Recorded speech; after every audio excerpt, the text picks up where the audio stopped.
a big fan favorite. The Houston Outlaws are in their 3rd season. Expectations have always been high from Houston. We know that they are capable of more, but it has been an uphill battle for them trying to meld these 2 rosters together. Big move by the Outlaws in the offseason. Blase capitalizes. What is that, Dante? Houston Outlaws, just when you thought it was over, not quite yet. Moving with the earth shatter. The Outlaws are the ones coming out on top. And that is what you want to see if you're a Houston fan. Houston Outlaws have won their first map of 2020 and they stay alive in this series. The fan base has been described as enthusiastic at times, rabid at other times. It's time to rise together and make some noise. It is a Toronto Defiant. The Toronto Defiant picking up some huge names in the off-season. The Toronto Defiant come out strong. The Outlaws, they are looking mighty fine. Welcome back, Houston. Here we go. The moment you have been waiting for all day long. Your home team getting ready to square up against the Toronto Defiant, the last match of the inaugural Houston homestand here in 2020. Hi, Mikelios back on with Wolf for this final cast of the weekend. And oh boy, this is certainly looking like this could be a very exciting matchup. It certainly could be. The last time the Outlaws had a similar matchup like this one, it was against the Boston Uprising. It went the distance, ended up being one of the most exciting series we've had so far in the Overwatch League. We had 2 great series leading up to this one. First series not so much, but the next 2 were very good. And I'm hoping we get to cap this this evening off with a real big bang and potentially the Outlaws' first win. Yeah, I mean, both of these teams are looking for redemption from yesterday. Outlaws losing that match here in front of the home crowd. Certainly got to be a bit salty about that one. They want to bounce back. Toronto as well, though, suffering at the hands of the Atlanta Reign. So both teams going to be extremely thirsty for that victory. Oh, certainly so. The Defiant, you know, unfortunately got totally countered by the Atlanta Reign. They ran double shield tank. They ran Popo and Gator together as that duo. They had the counter dive with the Torbjorn as well, heading into control.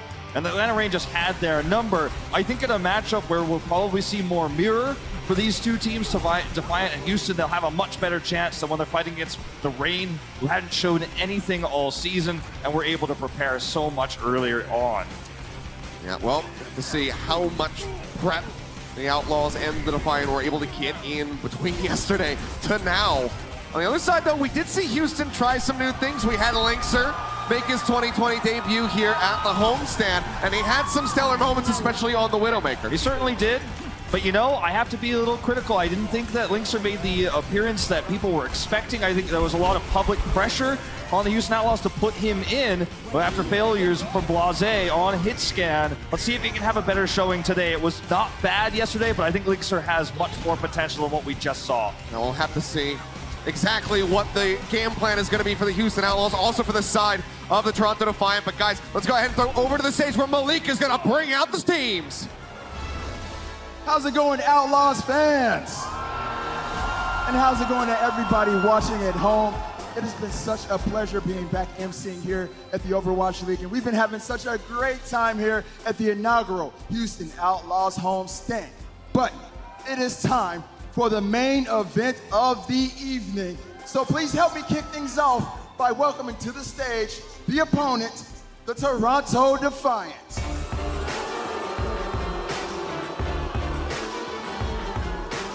This team is stacked with some of the finest talent coming out of Canada.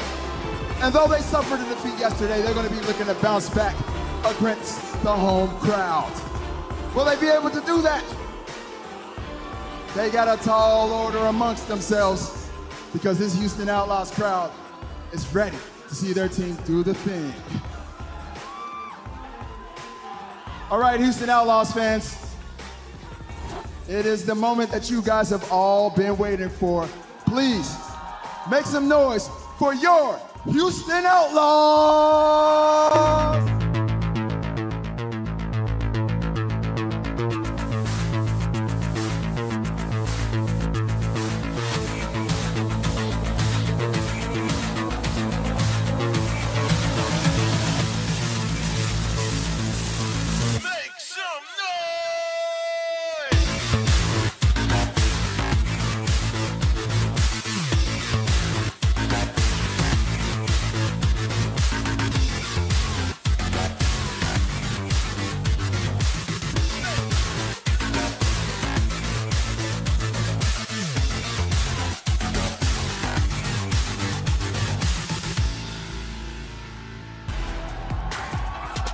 Starting things off. If you're dying of thirst, you should call on him first.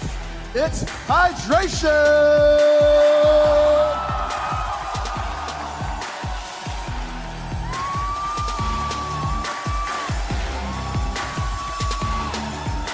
Houston's king of the meteor strike and rocket punching powerhouse. Give it up for Blase!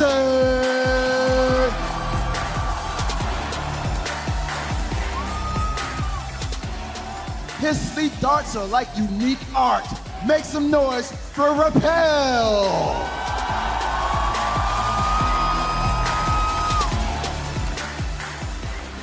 The man who can bench press Roadhog, Winston, and Reinhardt all at the same time. Make some noise for Spree!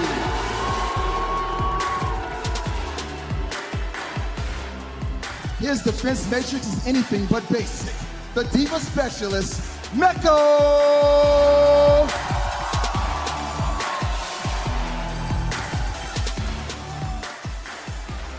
He's a flex support and one of the best in the sport.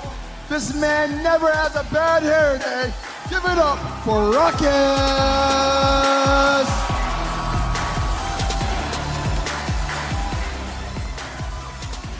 The breaker of immortals, the king of corn dogs, it's the Boop Lord, Born!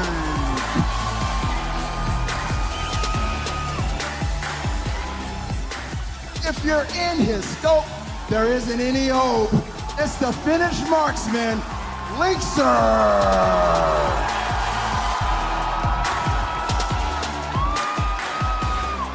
He's been known to come through like a wrecking ball, but he's way cooler than Miley Cyrus. Give it up for Muma!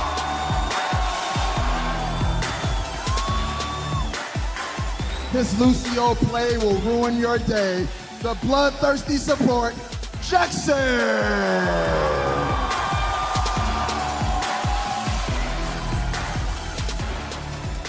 And last but not least, the man who is so good at running the dive, he should be an Olympic gold medalist. Give it up for Dante!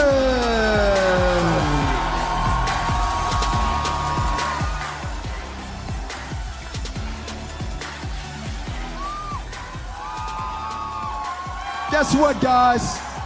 Wait a second. We got one more Houston Outlaw to bring to the stage. So let's find out who that is.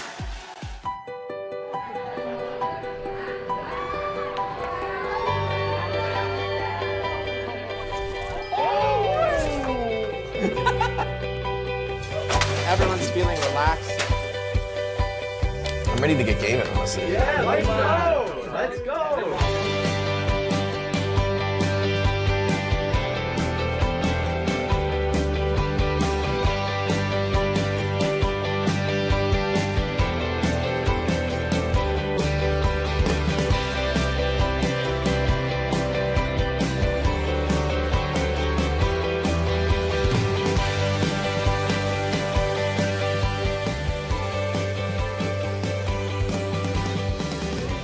Make the crowd excited with what you do. It's just like a immediate rush when the crowd cheers.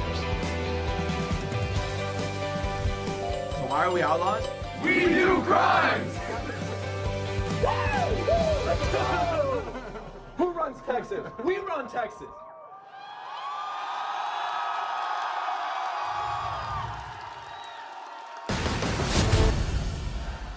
Everybody give it up one time for Jay!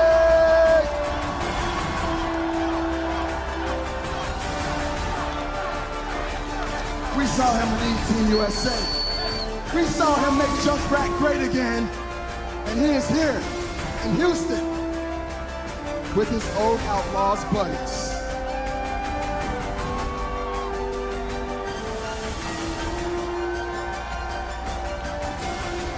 All right.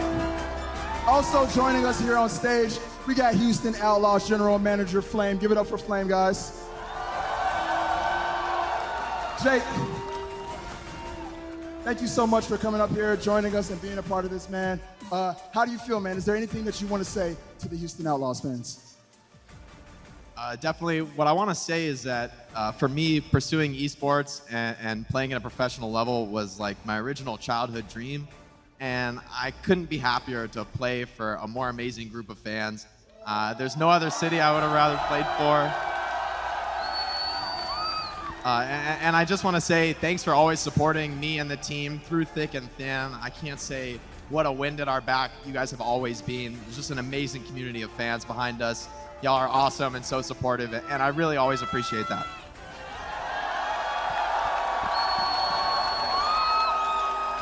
Hey, Flame, you've been here since the very beginning for the Houston Outlaws. Are there any words you want to say about this very spirited and beautiful individual right here? I'm going to keep this short because my voice is going, but I think I speak for everyone in this room when I say Jake has been a very instrumental part to this team from day one, and there really wouldn't be an Outlaws without him. And so in commemoration of that, on behalf of all the Outlaws, the team, the staff, everyone in this audience, we're going to retire your jersey and solidify you as a family member of this organization forever. That is awesome. So awesome. Flame, thank you very much. Everybody, one more time for Jake and the Houston Outlaws. Starters, go ahead and take your seats. Guys, I can feel the energy in here. It is strong, so we're not going to waste any more time. Let's go ahead and send things back over to the boys in the booth. Whoa, Fakilios, take it away. Thank you very much, Malik. A nice gesture there from the Houston Outlaws, but sorry, guys. He's with us now. He's on the commentating team. He's mine. You can't have him back. I'm just kidding, but let's go ahead. Get ready to kick off this series. You just got to look at our starting six. Linkser is back in the lineup for the beginning. Yeah. We'll have him scoring up against Logix on the side of the Toronto Defiant. That's right. I think diversity is the best way to describe what the Outlaws fans have across the world, not just here in Houston right now. But I think adversity, I think, is what brings the Houston fans together. This is not the first time the Outlaws have been struggling at the beginning of a season. Stage 2 last year, they went 0-7 back when we had stages in the Overwatch League.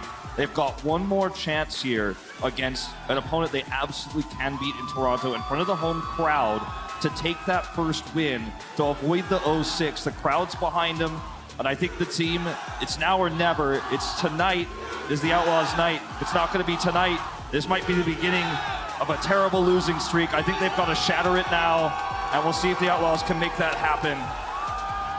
Be such a great way to end the weekend here for the fans. Toronto Defiant, though, going to be looking to play spoiler to that. Send everybody home just a bit upset. We'll see if they can do that, or if the Outlaws can finally persevere, put that win on the board. We're taking a look at our map set, see where we go, and it is going to be Nepal, followed by Kings Row and Horizon. From there, beyond, who knows?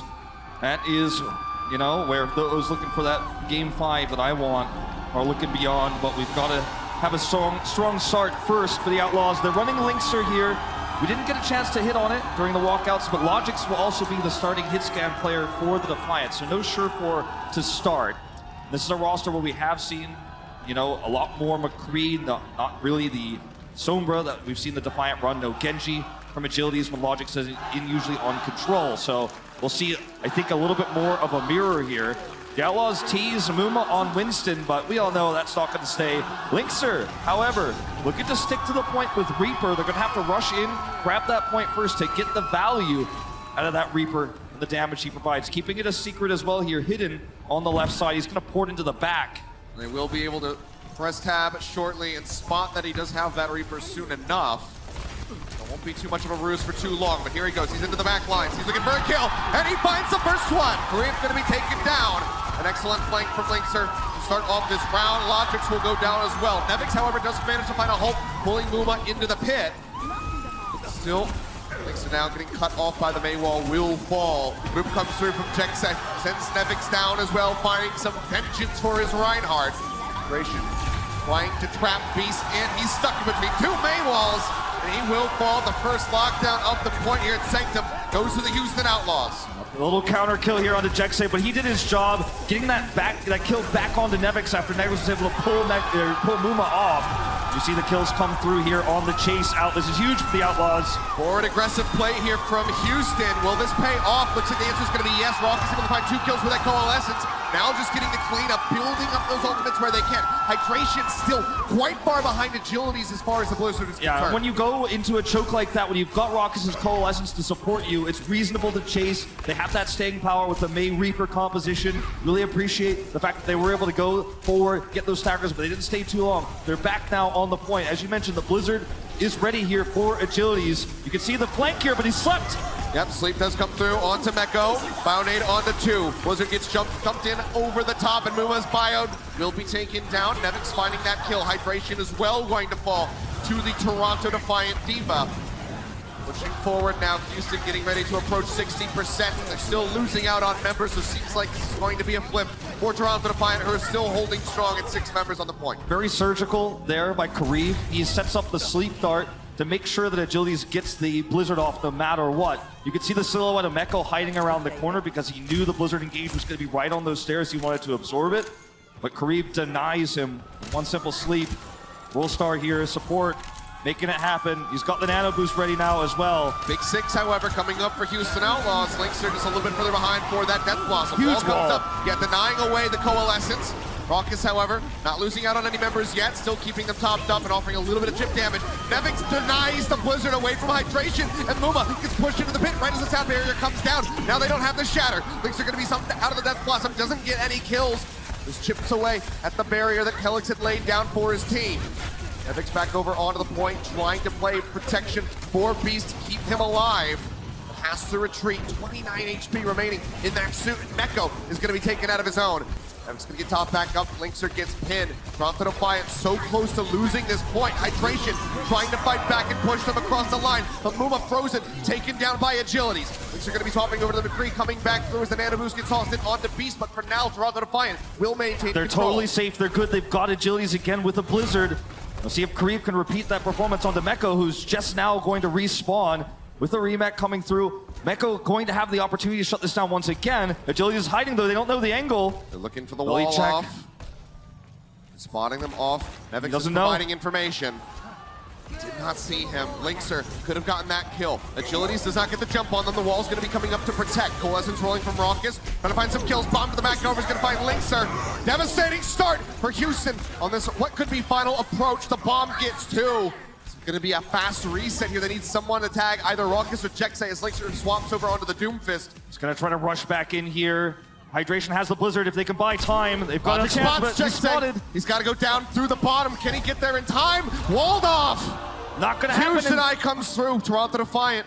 They take the first round, but it's not over yet. It's not over yet. Hydration not being able to use that Blizzard. That's one of the most frustrating things you could feel as an Overwatch League player who has one of the most impactful ultimates in the game, shut down and denied the usage there. Jexay is unable to tag. The wall comes up, and it feels like the walls are closing in all around Houston right now as Toronto once again denies a round victory. And we're seeing great coordination on the side of Defiant. Agility's making sure these Blizzards get value. Karib helping set that up.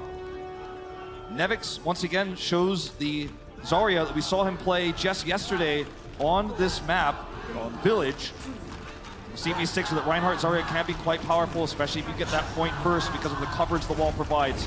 Teleporters out, and it will be the Reaper variation for Defiant as well, same that we saw yesterday. A little bit further ahead here, Toronto Defiant managed to find the first kill already. Agilities taking out Hydration with the uppercut. Linkster just trying to weave some shots in. A couple hits there onto Agilities, but he will get topped back up. Numa will fall. Beast finding that kill. Jump forward from Agilities, manages to find Jexay, and this is going to be Toronto locking down the point first here on Village. Outside of absorbing a Graviton Surge, D.Va doesn't function much in this composition. The comp the Outlaws are running is very different than what we saw yesterday from Atlanta. And what Atlanta did to succeed was outrange and outpoke with a McCree. They have no double shield, nor do they have the ability to outrange Nevix here. So this is a bad matchup for the Outlaws hero-wise. Bubbles going out. Nevix trying to build up that energy. We're taking a little bit for the coalescence from Raucus, keeping them topped up on the approach. Meteor Strike is out. Agility's trying to pick a target. Seems like he might play it safe. Drop down into the back. Joining in with the rest of his team. KC has to peel. Drop down comes through. Hydration finds the shot. Agilities gets knocked out. Looking for a little bit more. Seismic Slam will not connect onto Calyx.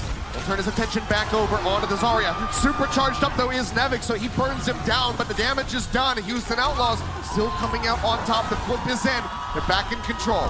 See if Nevix escapes. Doesn't look like it. Would have loved to save that energy if he could. He wasn't at full energy, so it's not the end of the world, but this is amazing for the Outlaws.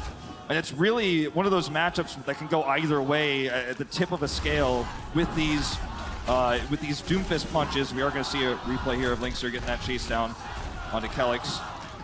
Always frustrating when you have to try to shoot from that distance as the Reaper, but gets back in close to help take down Beast. This engage, though, it's coming through. Yeah, back over into live action. Sound barrier comes down. Shadow going to be dropped in by Beast. Manages to find two in the sound barrier. Trajectory is perfectly timed, and Raucus hoses down Calyx. Beast finds one. The pin on the laser gets the Reaper out of the fight. Now the Death Blossom is in from Logix. Claims one, but can't get any more. Go cuts him down with the rockets. The Agilities cannot make it out. Houston Outlaws maintain control, and they take the lead. Yeah, Houston Outlaws with a massive lead now. And they have great ultimates to control the choke. Nevix has a swap back to D.Va, a choice he didn't make while holding Graviton Surge in the previous series. He's learned Graviton can't get you much if you don't have a way to use it, if you don't have energy. He swaps over to D.Va. And this is absolutely the best choice he could make right now, but still the Outlaws with ult advantage, positional advantage. Death Blossom's ready to go. Seismic Slam goes in. Reef gets deleted. Punching Beast away. They don't have the shields to stand behind. Drop down onto the top spots. Agilities goes for the punch. Just gets the lace. The primary fire onto Calyx to finish him off. Outlaws at 80%, looking to take us to one more round. Hydration has positional advantage, but even without it, he was winning those trades against Agilities. He's getting more value out of the Doomfist. He's getting more kills, and those picks are essential with a composition like this, especially the one the Outlaws is running. Lynx are going to set up for a Death Blossom flank here. It's up to Nevix to help deny that. Their way around, Linkster dropping low, goes in for the TP. Pretty aggressive here. He holds onto that Death Blossom. Agility's on the top, uses the Meteor Strike. He's trying to find a target, plays it safe yet again. Let's go ahead and slide down off the rooftop. These Linkster, punch goes through. Dexa going to be taken down. There's no supports now for the Houston Outlaws as we are at 99%. Hydration manages to knock one out. Agilities instantly takes down Linkster as he uses the Death Blossom. Actively burning and wasting that ult. Self-destruct goes through. Agilities barely avoids it. Punched in. Hydration finds it. Can they close it out? Karif cuts the Doomfist down. Mekko's going to be desuited. Flip comes through. Toronto Defiant back in control. Houston Outlaws still playing forward. Spuma advances. They want to win this right now. They're not looking for a full reset. Now they want to try to force this to their favor. Sound barrier. Sound barrier is out. They couldn't interrupt it. Links are falling low. Has to use the recall, trying to build up for that pulse bomb. Self-destruct out from Nevix. Throws it in the corner, and Logix hounds down Linkster. He's still alive, out in the Tracer battle. Hydration gets a punch. Seismic Slam in, but gets cut down. Logix finds yet another kill. He's holding onto the pulse bomb, lobs it through, and we'll be able to get Neko out of the mech. It's now 70% Houston Outlaws. They have to reset. Toronto fans can once again thank Mr. Logix because he carries this fight on his own. He's slippery. He does not get caught by Hydration. He just does an insane amount of damage throughout that fight, and he is able to bring it back for them. The Outlaws do have the ability to come back in with a big punch here from Hydration, but he's not going to have that high ground again, and he may have to ult to keep himself alive. They have to watch Agilities. They nearly have the coalescence. Hydration going to be taken down. Agilities already finds him. Links are going to be forced to use the recall as he nearly has a pulse bomb ready to go. Luma going to be stunned up. Finds one with a shatter. Taken down now is 3. The pin is good. Only have Karif for heals, and he gets picked off the pulse bomb from Linkster. Perfectly placed, finds the kill. It's a flip back through, 99 to 99. Let's see who can close it out. Toronto Defiant going to be streaming back in. They get the poop away on Nevix. They will close out the second round. One more to go. Shrine will settle map 1. Despite Hydration getting picked early in that fight, Luma makes the shatter happen. And I gotta say, you know, this is looking like it's gonna be a close one. The Agility's having some struggles throughout the beginning of that map in terms of the Doomfist. Nevix once again failing to find value on the Zarya. And this is one of those moments where the Outlaws have the 7th player in the crowd here. Oh, and you can feel the energy here is against the Defiant, obviously, as the home team. Here's the shatter from Muma, by the way. That actually helps turn things around. Gets Look the at block. That. And like, that wasn't called in camera. We had to call the replay on that one. Muma's had a rough few weeks, and I think that's one of those big moments we can't just let go by. Yeah. Fantastically done by him. See if he can deliver more shatters like that throughout the rest of this map and this series. Rock is going for the sleep dart. Unable to find anything. We'll be sticking through with the Ana for now. It seems not going for the Moira, as they do have Linkser on the McCree rather than the Reaper. Shots coming into the back, gets asleep, connects on the Nevix, but they wake him up pretty quickly. Uma gonna be cut off and tied, will be taken down by Beast. Logic's in the back, trying to get Neko desuited.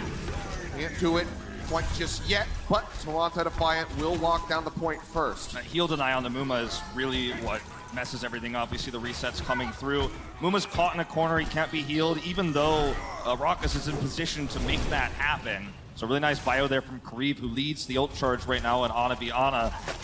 And they, again, will have to approach this point. It's been a challenge for the Houston Outlaws to get Muma where he wants to be. It's often punished by enemy maze. See if he can make it happen this time. They're actually waiting above, so they can actually slide around the left side here, and Muma is on the point. Beast cut off for the moment, but wall not quite connecting into the pillar, so he does manage to slip through, barely so. Another May wall coming in, boosts hydration up, gives him a little bit of high ground. He wraps around to the back, forces agilities into the ice block where he nearly has the Blizzard ready to roll. Hydration gonna be blocked out as well. We will hear the Blizzard come through from agilities, slamming that one down. Muma frozen, pinned into the wall. They try to nano him to keep him alive. He's not dead yet. Can they actually sustain him? He's frozen yet again. The beat comes through. Muma's still in the fight, but Mekko going to be taken out of it. Logic's finding the kill. Sound barrier out as the bomb comes through from Nevik, so even the Baby Diva going to be protected by the sound barrier shielding, so they cannot pick him off. Muma finally will fall as Jexit goes down. A lot of resources. Will be there. It's about 70% now for the Toronto Defiant. A lot of resources committed there to save Muma. Unfortunately, it's not enough to keep him alive. They had the sound barrier early, which means that Kelix gets the favorable second sound barrier. There's still a Blizzard online here for the Outlaws, but getting it into position to use it on the point is going to be the challenge when, again, Muma keeps getting cut off by these ice walls. And Logic can help shut this down with a Deadeye. They cannot lose this Blizzard. If Nevix eats that, it's likely all over for the Houston Outlaws. Flashbang goes up over the top. The Shatter comes down. Muma answers back, manages to bind two. Logic's going to be taken to the ground. The pin coming through now. Onto the back line as Beast goes low. Bomb from Neko manages to bind Logic, but Muma going to be taken down as Nevix comes in to support him. Hydration still holding on to that Blizzard. Can't find the opportunity to use it. Has to get back over here to the point as Linkser will be taken down. Jexi zoned off the point for a moment, was antied. And a boost comes through, trying to keep Mekko in the soup. Logic's I think it will work for now, but Rock is now going to be taken down. Mekko finds one. Karib's going to be eliminated, but the suit comes in. Blizzard tossed in by Hydration as Beast will fall. Maybe they can make this happen, but they have to deal with Logic on his Tracer yet again. Another Blizzard now going to be tossed in. They get off the point. The Blizzard keeps them tied it off, and Toronto Defiant will be able to take map one. But man, if it wasn't close. Rock in a hard place there. If you're an Outlaws fan watching that happen, they couldn't get back on the point. Between Logic's Tracer and the Blizzard tossed out by agilities, absolute control of the point goes to the Defiant. A rough start here for the Outlaws, but they do show signs of life. Absolutely, this series certainly could go the distance. It'd be in keeping with a lot of their most recent series. We'll see just how far we can go in this one. We'll see if Outlaws can tie us up when we come back for the next map.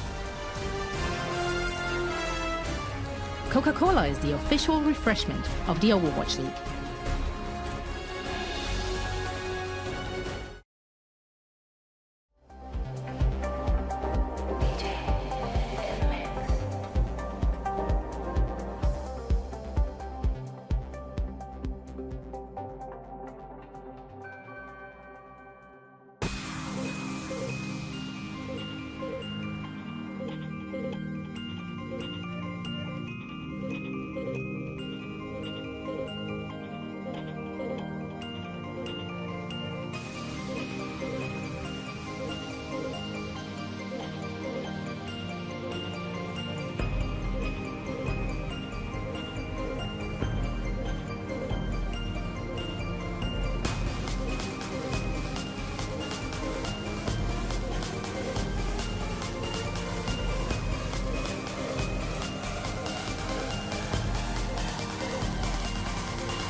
I'll definitely miss playing in matches. Just incredibly meaningful. It's a huge opportunity for any esports player. The announcement of the Overwatch League, that just put in real focus what I wanted to do with my life. It really crystallized my goal into like this one thing that I really wanted to achieve. I think Jake was kind of the face of the Overwatch League in terms of the pro player side. He always had such strong motivation for the game.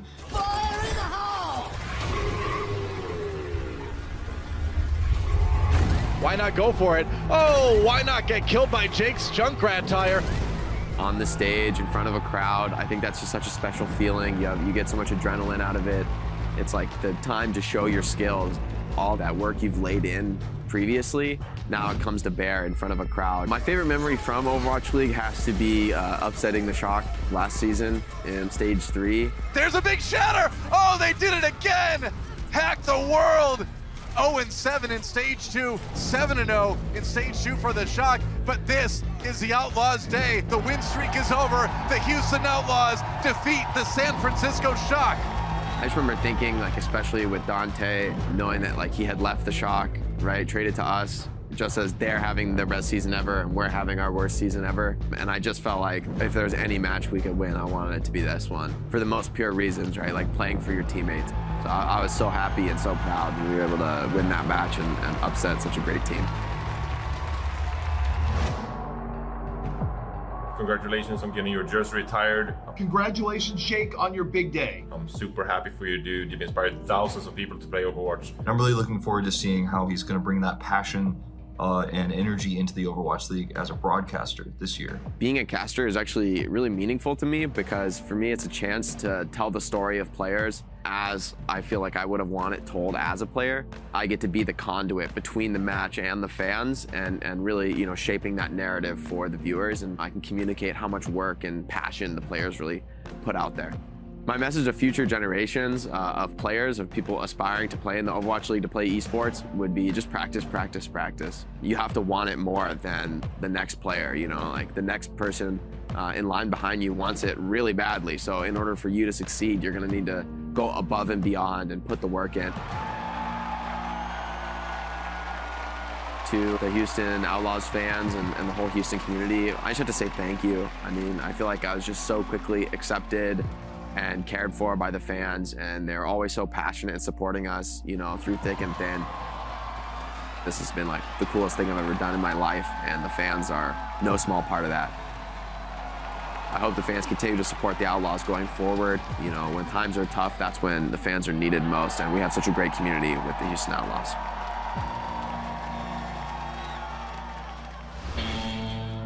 As we said, when times are tough, Houston, you guys are down a map, and your team needs your energy more than ever. Toronto Defiant take Nepal, and Houston clap back.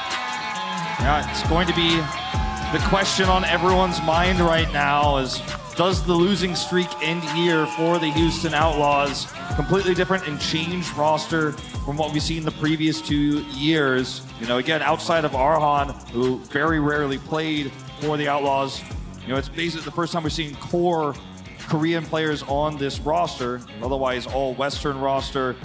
And I don't think it's communication issues per se that have led to a lot of the struggles the Outlaws face.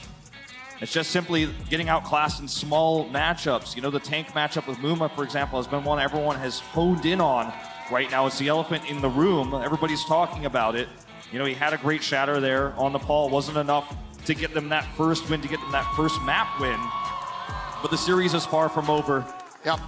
And we do have some alterations coming through for the Toronto Defiant. As we've been seeing, Logix comes in for control. Surefour comes in after that. Today is no different. So we'll be subbing in and trying to take a piece out of the Outlaws. We'll see how Surefour manages. Because Outlaws, no changes. Still going to be Linkster with hydration in the DPS lineup. As we head into Kings Row, it's Surefour's most famous map from his moment on the Gladiators in 2018. Yeah. It's a map where you can see that Widow poke out, but it is going to be mostly the McCree you see on this map. The Surefour, though, It's a lot of flexibility in terms of his ability to play Sombra when that does come up. And I think we'll probably see him stay through for the rest of the series, even if he doesn't end up playing Sombra here. As we head into this, the Houston Outlaws going to match compositions. Linkster stays in on the McCree. Hydration, of course, moving over to the May. No Doomfist on this map. Yeah, first to defend as well.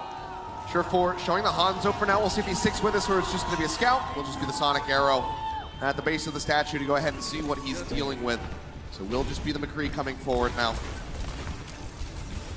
Just a little check from Meko, verifying the composition, absorbing some of that damage. Yep, Bionade for Bionade. One onto the Rhine, one onto the Diva. Muma gonna be slept.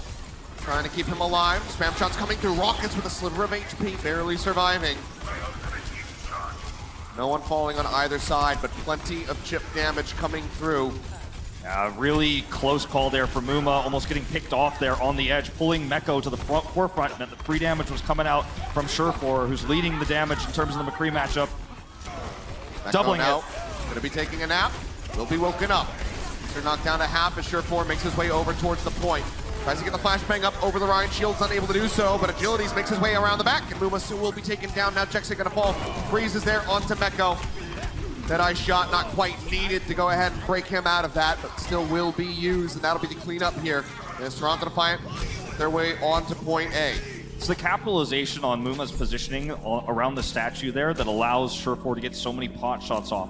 Pulls Meko away so that he can defend Muma there, and then that creates an opening for Surefour to damage everybody else. He ends up doing a ton of damage in that first fight. The second fight, he has clear line of sight, and you can see the freeze come through onto Meko as they just kind of get steamrolled there. Jillies gets to hold his Blizzard. Hydration has his as well.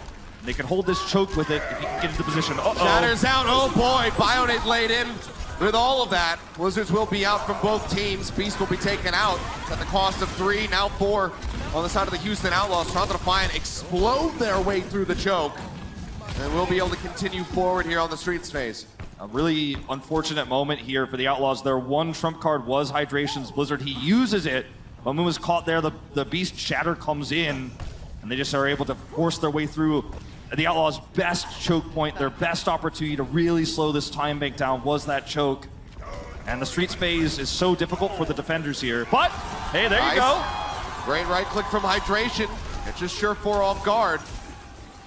Cart now going to be snatched. The rest of Toronto Defiant not looking to give up any additional ult charge. Just go ahead, heal their way back.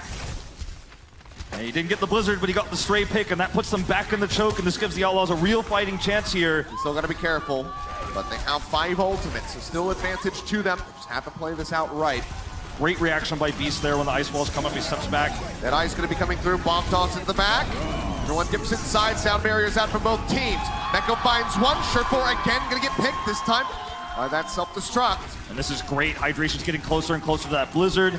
And Toronto Defiant really at a rough spot here. It's almost like the A defense didn't, or the A attack didn't even succeed. The archway is still locked down.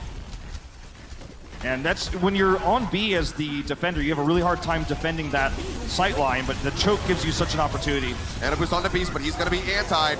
Knocked to the ground now. They look to finish him off. Just managed to stay alive for a little bit longer. Meko trying to get the flip over to eat that Blizzard, is unable to do so, but will manage to take down Nevix and holds on to the mech.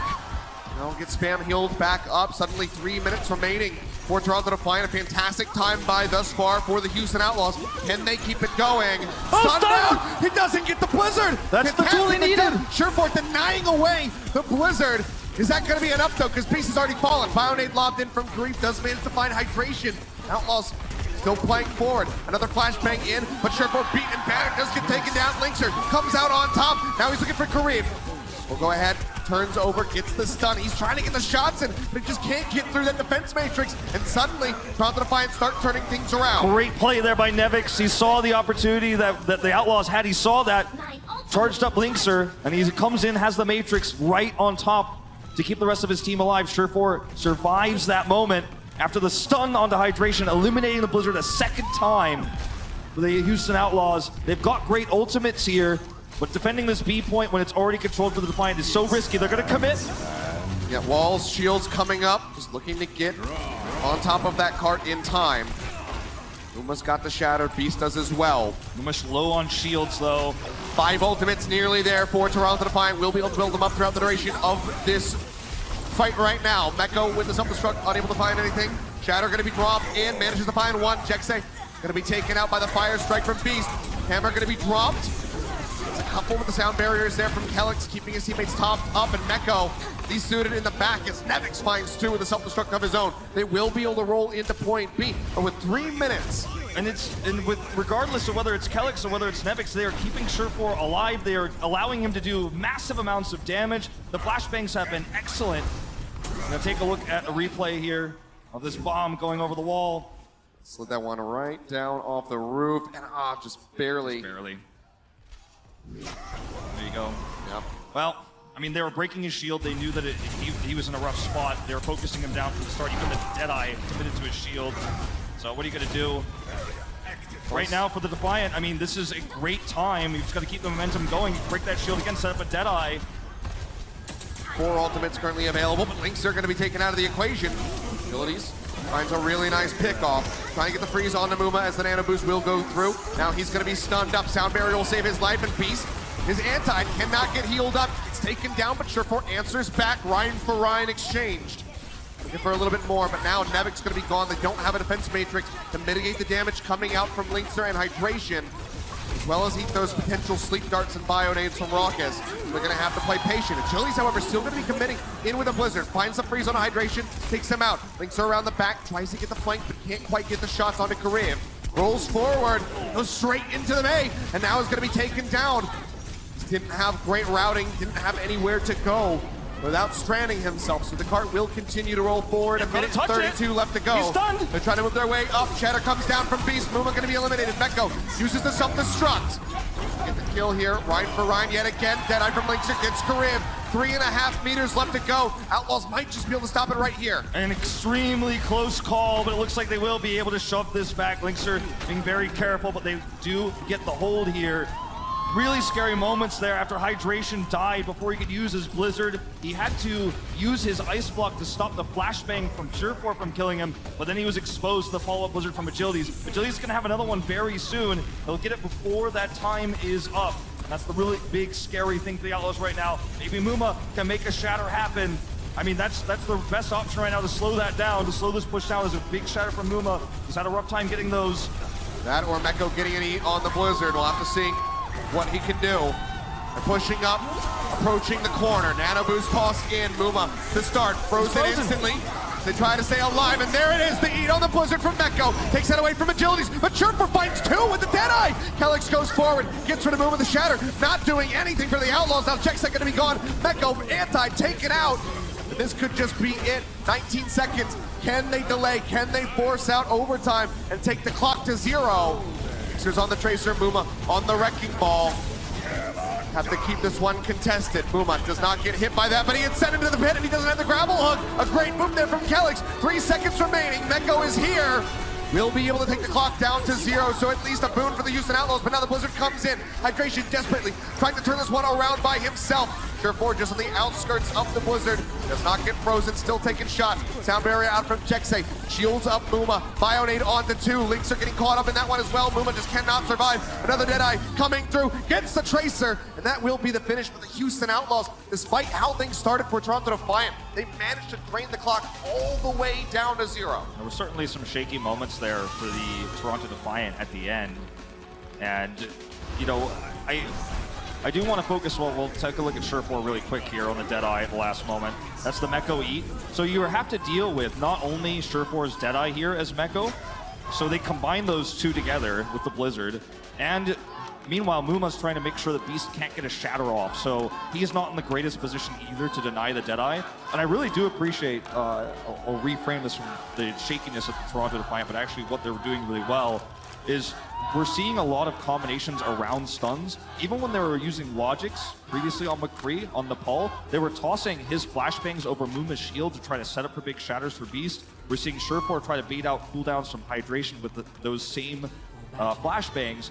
Follow-ups coming through from Agility. Sometimes you're seeing the follow-up shatters from Beast. A flashbang is something that you usually think is a flank deterrent, you know, if there's a Tracer coming at you or you catch maybe a Sombra, but it can actually really open up a lot of possibilities. You can bait out cooldowns, you can set up shatters with it, and the Toronto Defiant are utilizing that ability from McCree very well right now. But it's not, you know, by any means all said and done, because as you mentioned, the Outlaws did deplete that time bank to 0.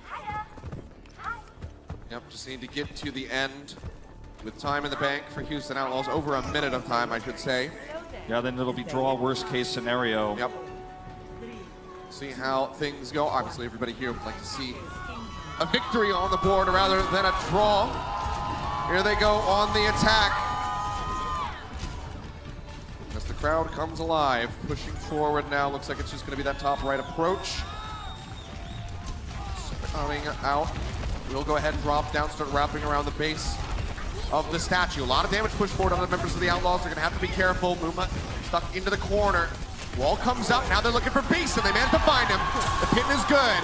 Bionade onto 3, however, will deter the Outlaws for a little bit longer, but Hydration still pushes up. Gets rid of Surefour.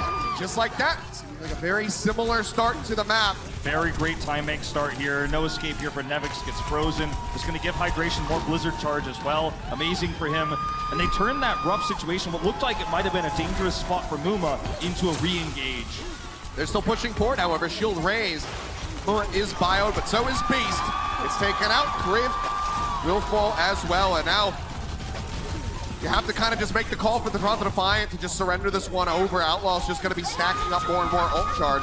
They lose out on Linkser, but they're going to be picking up a hell of a lot more than that. There's two ways of thinking about a moment like this. One is to let it go, as you say, to prevent ult charge. Another is, look, we've got a great top that can stall. We've got a Diva, we've got a May, so we can, you know, buy some time when we know that time is so important. If we let them have this at 5 minutes plus, if they finish, they're going to have a better time bank than us. It feels very likely. It's a very scary thing. So they decide to stall a little bit longer, but they don't overstay the welcome by any means. May ult charges the same here. And actually, they get into a pretty good spot as the defenders here. It's rough on King's Row before B. Well, 5 readily available ultimates for the side of the Houston Outlaws, and they are up through the choke. As long as they don't lose control of the cart, it can still be quite good for them. The Blizzard comes out first from Agility's bomb, out from Meko.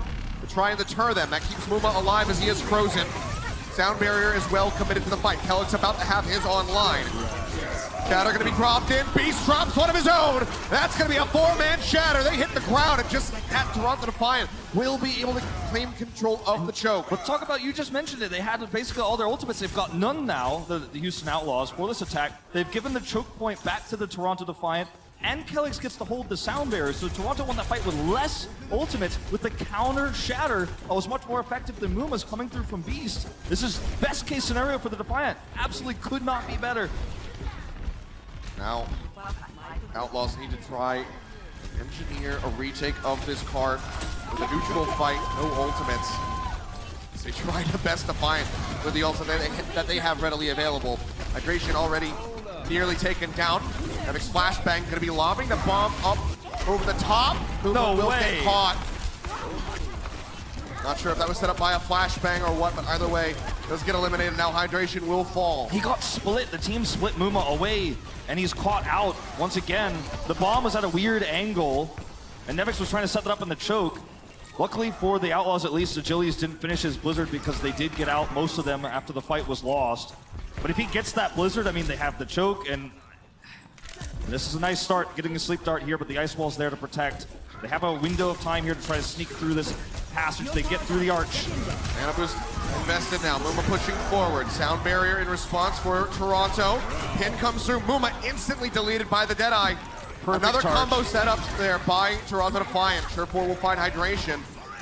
It's huge. I mean, the combo you speak of, for those who missed it, is the charge comes through that allows the Deadeye to connect through with no shield there for Muma, and now they can just push through around the statue even. Not going to commit too far, but any stray kills would be amazing. Agilities holds Blizzard, and things are starting to look really dire for the Outlaws despite an amazing 5-minute plus time bank. With pick after pick. That's actually huge, though. I'll hold my thought. Meko gets a need on Agility's Blizzard. Surefour will get taken down, and Linkser gets Kellex in the back.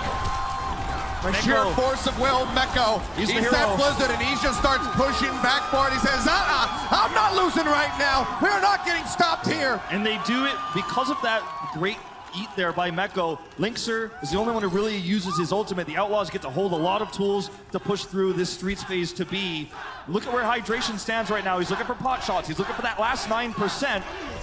And the cart keeps rolling. 1 minute plus is all they need to guarantee they will not take a map loss here. Blizzard about to be online. Bomb coming through from Meko, looking for a pick, finds Kareem. That's a really big one. They can probably hold this Blizzard now. Yep. Huge block. Beast drops the hammer straight into Hydration's wall, perfectly timed by the Outlaws May. Now the cleanup will come through. And this hold for Toronto Defiant, it's slipping through their fingers. It looked so assured in that first half, but now B comes in. A minute and a half added to the clock, nearly 3 minutes for this final stretch. That's right. And it's Hydration gets to keep the Blizzard. As we were talking about before, just great plays by Meko. They eat on the Blizzard into a great self-destruct. Toronto Defiant need to set up a big fight here with their own Blizzard, but they have to buy time in order to get that.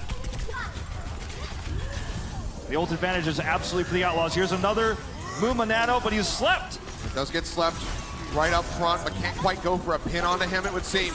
He's gonna pull back. Hydration throws down the Blizzard. A couple people gonna be caught in it. Ice block is there. Wall comes up. Agilities tries to keep himself safe. Linkser taking that shot to the face, but he's got another shot straight back into Agilities.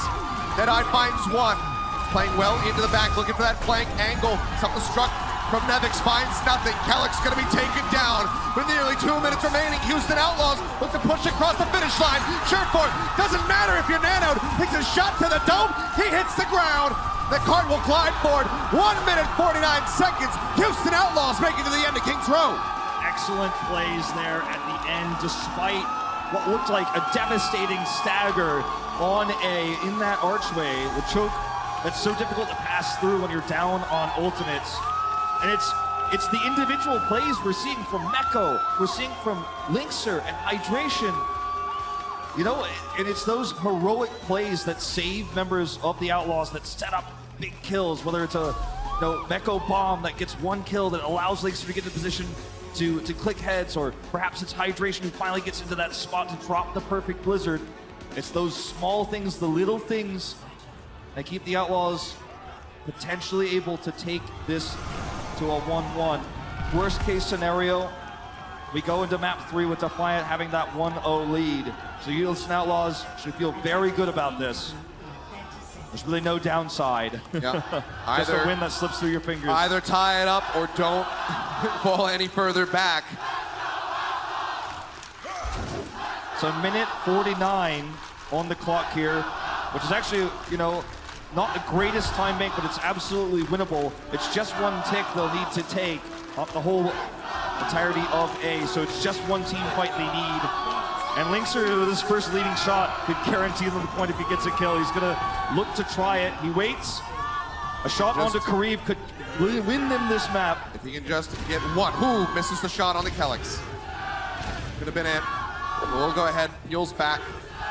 Will just be the McCree coming out now. In the meantime, back over at the statue. Maywall comes up from Agilities. He was anti, uses this to keep himself and his teammates safe. Hydration pushing forward aggressively, gets the wall in behind Beast. He's getting juggled around. Stun comes in, Hydration makes it into the ice block safely. Beast's gonna be topped back up. They're on a little bit. They're off the point right now, are the Toronto Defiant. They have to re-aggress.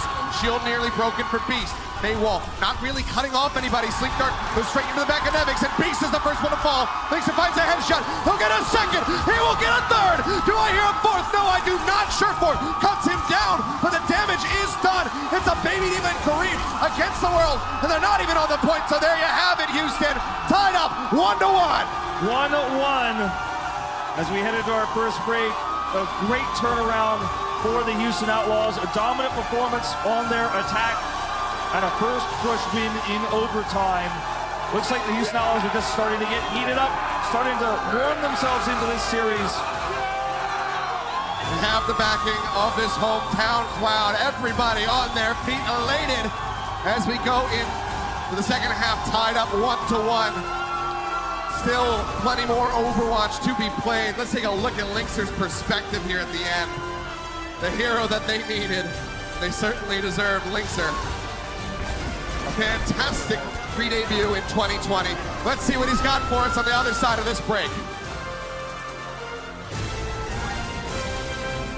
The Overwatch League is brought to you by T-Mobile. Rank up with America's first and only nationwide 5G network. And by State Farm. For auto, home, or renters insurance, like a good neighbor, State Farm is there.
The Houston Outlaws are looking for their first win of the season in front of their home crowd, but Toronto doesn't care, and they're not making it easy for them. Welcome back, everybody. This is our game break presented by Cheez It Grooves. It's halftime, and it's all up for grabs now in Houston with one apiece. Expected result or no, gents? I feel like I've seen this movie before. We're going to 5 just to be disappointed. Round 5. Oh boy, I'm watching a rerun. Let's dial it back to Nepal. So let's start. We've got a fair bit to unpack because there's been quite scrappy play. What did you think about the team cons on Nepal? Toronto managed to win out, but were you still surprised they didn't start with Surefour?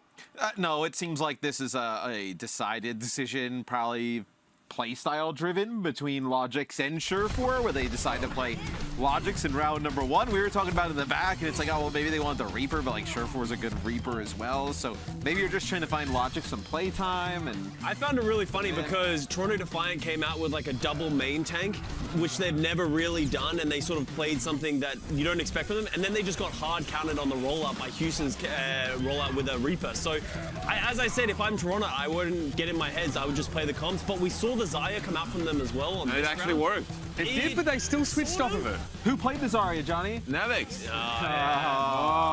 Nice. I've done my part on the desk. Can I leave now? So Nevix has shown us 3 different picks there. Obviously, you know, the Diva, Zarya, and also the Orisa was attempted. So it seems that Toronto are trying new things. Does it feel like they're trying to make themselves like uncounterable after they kind of got exposed yesterday by Atlanta? Like show a couple of different looks, show you got the flexibility that you can't be hedged into one corner? Yeah, I feel so. And I mean, it's a pretty simple swap to make. You know, one day after, they don't really have enough practice time to maybe figure it out when it comes to the heroes they already know. So instead, they just try to make for a simple Orisa swap instead. So I can see why they would try it, but I don't think it was necessary against Houston Outlaws compared to Philadelphia. Right, so the second map, Houston managed to turn it around, right? Kings Row looked like, to start with, especially with Toronto on defense, that they had it pretty solid. They were holding just after first point pretty comfortably. Let's discuss that now as well. Linkster looked super aggressive, always rolling forward, looking for these fights. Surefour also seemed to be just as prominently featuring on the right side of the kill feed. It was kind of surprising that the Houston Outlaws actually sort of finish the map, in my opinion, but they ended up coming through and blazing through with the time. It feels like they made some adjustments in this sort of meta matchup.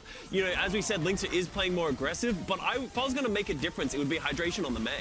Yeah, and I do think you saw Linkser play significantly better, like when it got into the OT, when they needed to just get on a point A and make a play. He's ended up being able to kill, like, I think 4 players there. So to see Linkser get rolling like that is good. Now it's probably like the worst thing that it's like halftime, because he just starts to get hot and feels good. They win a map, and then he just sits in the back for They're a while. subbing him out. I saw they were packing up their stuff. So I'm expecting Dante and Blase to come in. The Doomfist, though. The Doomfist is pretty good. So, you know, it's not necessarily a bad thing. It could be a pretty good thing as well. We've seen it turn out pretty well. Boy, Linkser starts playing well, and then you take him out. Like, yeah, come on, man. Now, man. Something we're seeing that Toronto are going for is a bit of a combo that we've seen sort of over the years in Overwatch, but they look like they're going to quite often. So it's time now for Crunch Time presented by Cheez-Its, while Custer breaks down this specific combination from the Defiant. Lay down the law. I actually want to give it to Shawfor. He's actually using the utility of the flashbang probably better than we've seen anyone else use it.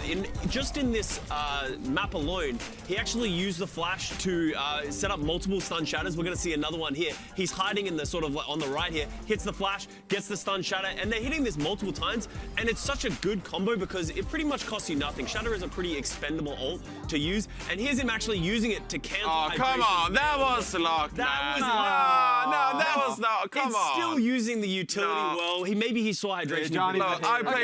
I will say, I played a lot of Reinhardt. You gotta be ready for those. If that was sharp, you would have been like, great play. You can't tilt your shield up, okay? So you can't block the flashbang. You gotta be ready for those, especially when you know the enemy Reinhardt has to shatter. You know that flashbang is gonna come out, so just tilt up. Okay, now look, in fairness, tilt up, everybody. Tilt up. It's like phase up, except the less positive version. No, we'll just make a gift, dude. Okay, so the intent and the impact weren't the same thing, but regardless, he still gets stunned. Hydration still loses his May ult, and that actually starts to look pretty tough for the rest of the Outlaws there. Last thoughts. Who takes this series from here, especially now with that potential Doomfist combo coming in with Blase? It's going to be hard. It's going to be hard to deal with Blase on the Doomfist. We'll see if they can do it. I'm actually going to stick with Toronto still. I think they're the better team. Okay. I think we're going to see some Doomfist on Doomfist action. So all right, about it. It's going to be agilities versus Blase. I'm actually really interested to see who has the edge. Yeah, I'm gonna stay with Toronto. I still feel good about Pick a team. Pick a team. I'm going Toronto. Yeah, I'm sticking with my boys Toronto. Well, that's 3 for Toronto here on the desk. I'm sure the fans... Yeah, I'll take Houston. Fine. The fans down there watching Music Center are probably hoping to see them dominate too. Look, I'm already winning on predictions today, guys. I can throw away. Oh, come on. Stick around afterwards as well, of course, for our Watchpoint post-show and, of course, the very important first hero pool draw. See you then. The Overwatch League is brought to you by Cheez-It Groups. Deep flavor, deep crunch. It's a mind crunch.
and welcome back. We are all tied up here in Houston, Texas. The Outlaws able to get a victory on Kings Row, but there is still a lot more Overwatch that has to be played before we can figure out who is walking away with a win. If you're just now joining us, you've been missing out on some crazy action, some pop-offs, and also some disappointing fans from map 1, but it's okay.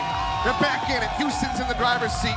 Question is, can they keep that win in their sails, push forward, or can Toronto Defiant turn this ship around? They've got the momentum for sure. The question is, can they keep it? And I wonder if that will be the case. I feel like if Toronto loses this next map, with the crowd behind Houston, I mean, they may just run away with this. Could be it. When you have two teams that are so evenly matched in games like this, even though most people would favor the Toronto Defiant to win this series, when you have a crowd behind you, I feel like that energy almost flips the scale into the home team's advantage. That's why home teams exist. That's why we have these homestands, etc. So I'm excited to see if Toronto can prevent that first win. But right now, I think Houston has all the energy behind them. I'm excited to see if these changes that Houston is making are going to pay off for them, because we do have some substitutions. That's right. For the Houston Outlaws. DPS duo is going to be swapped out. See Blase subbing in for Linkser. Yep, and that's not the only substitution we are going to have. Not. We will have Dante in as well over Hydration. And as we head into Horizon Lunar Colony, there are some questions about whether we'll potentially see Doomfist Sombra, the Hackfist, as it's so lovingly called, heading into a map where it is quite popular. Dante, one of the better Western Sombras last year. And we'll see if he can continue that claim to fame as we go into this map here. You know, otherwise these substitutions just simply don't make sense. Hydration, despite some inconsistencies on the May last map, I don't think it was enough to sub him out. It wasn't performance-based. I think this is simply a specific strategy for Horizon Lunar Colony. Oh, absolutely. We've been seeing so much dive on Horizon, and that suits the playstyles of both Blase and Dante extremely well. So I'm sure there's some people, you know, back at home on Reddit. Why is he summing up Linkser? He's doing so well. It's a strategy, you know? Yeah, and on the other side of things too, Surefour and Agilities will stay in, as kind of we were alluding to, with Surefour having the ability to run that Sombra, and he has run it quite a bit. We've seen Agilities even tool around with the Genji quite a bit throughout these past few matches the Toronto Defiant have played. So absolutely the possibility of his Doomfist coming out. So I think this is a map where you do look at these 4 damage players and say, this makes sense. These are who you want to have for that type of play. And, you know, Muma on Winston, something that I think a lot of people are always excited to see.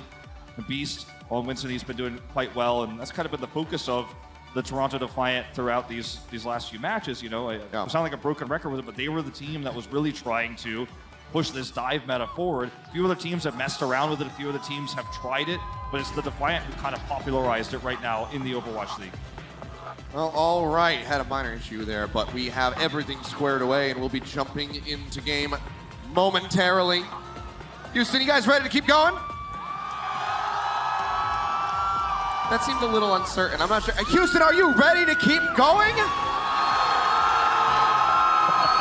Thank you. That's what I want to hear. All right, Horizon Lunar Colony, map number 3. Let's see who can take a lead in this series, or if we have a draw. There's always that caveat. We came very close in the London, Florida series.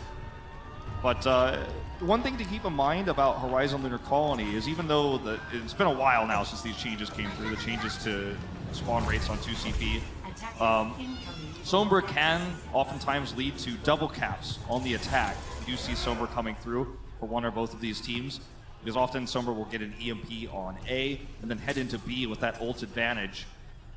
And with a lot of teams running Lucio lists right now, having that sound barrier to shut it down, that can be quite devastating. Toronto Defiant right now, though, showing us what looks like just May Reaper to start things off.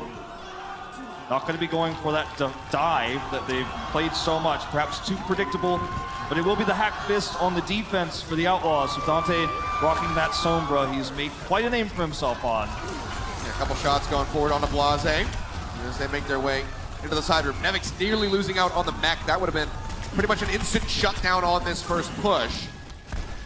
Dante just going to be farming up for that EMP as quickly as possible. He's into the back. He's looking for a hack. Manages to find Agilities.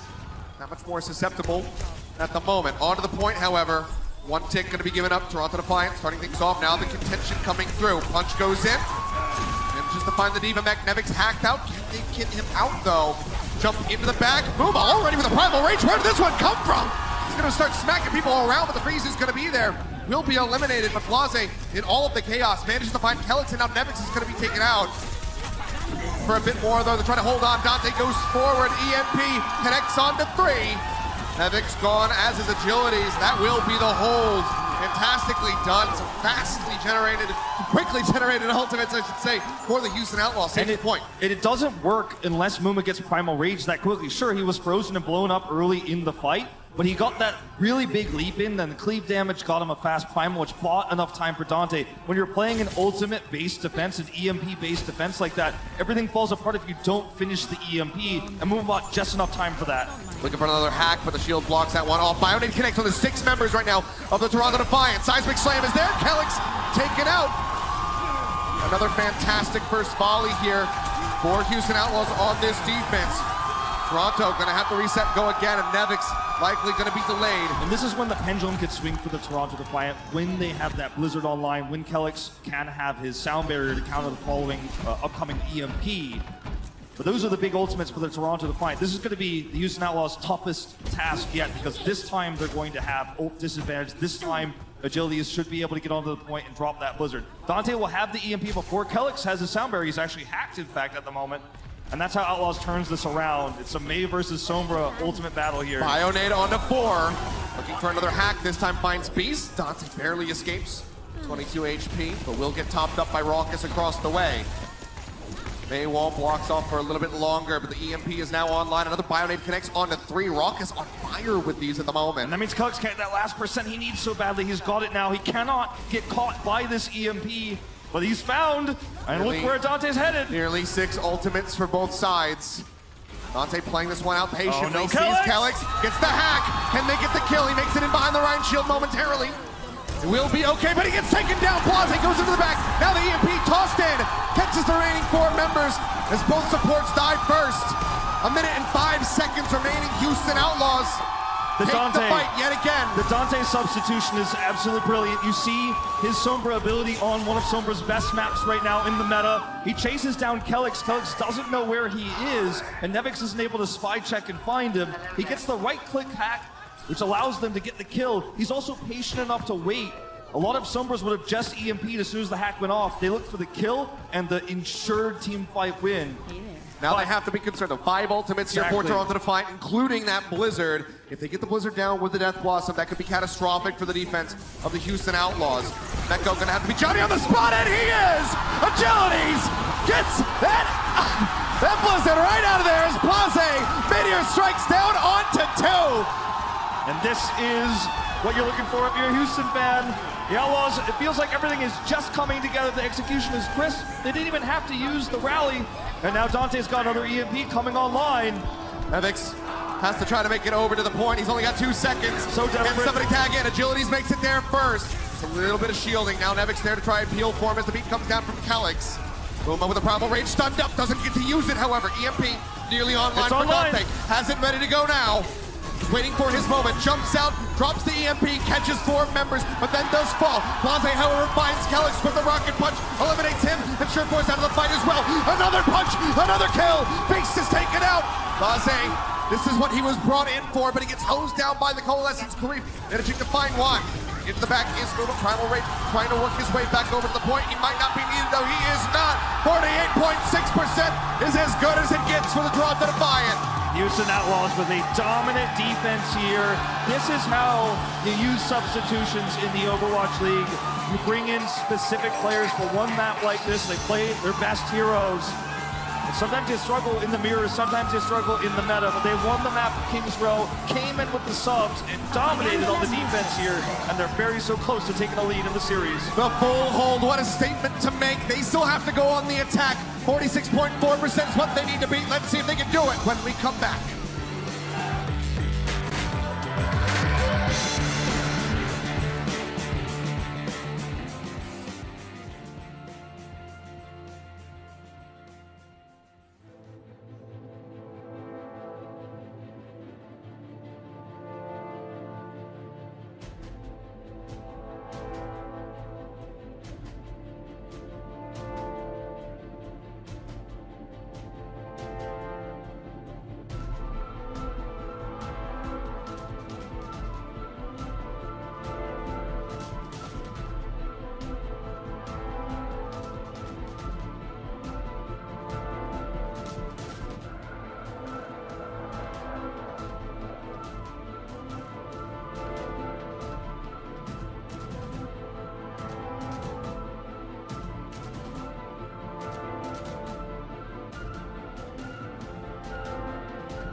And here we go.